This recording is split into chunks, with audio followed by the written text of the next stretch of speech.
Character reader ಅಂತ ಕರಿತೀವಿ. O C R full form ಏನು? O C R full form optical character reader ಅಂತ ಹೇಳ್ತೇವೆ ಅಲ್ಲಿ. O M R full form ಏನು?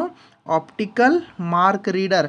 ಸೊ ನೀವು ಯಾವುದೇ ಒಂದು ಎಕ್ಸಾಮ್ ಬರ್ತಿರೋರಾಗಿರ್ಬೋದು, ಅದು ಆ ಟೈಮ್ನಾಗ ಏನಂತ ನಮ್ಮದು ಒ ಎಮ್ ಆರ್ ಶೀಟ್ ಅದ ಅಂತ ಹೇಳ್ತಾರೆ. ಅಂದ್ರೆ ಒ ಎಮ್ ಆರ್ ಶೀಟ್ ಅಪ್ಪ ಅಂತಂದ್ರೆ ಎದ್ರಿಂತದು ನಿಮಗೆ ಆನ್ಸರ್ಸ್ಗಳು ಏನಾಗ್ತದೆ ಐಡೆಂಟಿಫೈ ಆಗ್ತದೆ, ಒ ಎಮ್ ಆರ್ ಅಂತ ಕರಿತೀವಿ. O M R full form ಏನು? ಆಪ್ಟಿಕಲ್ ಮಾರ್ಕ್ ರೀಡರ್ ಅಂತ ಹೇಳ್ತೇವೆ ನಾವು.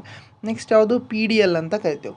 P D L full form ಏನಪ್ಪ ಅಂದ್ರೆ program design language. Program design language ಅಂತ ಕರಿತೀವಿ. ಯಾವುದು P D L full form? Program design language ಅಂತ ಕರಿತೇವೆ.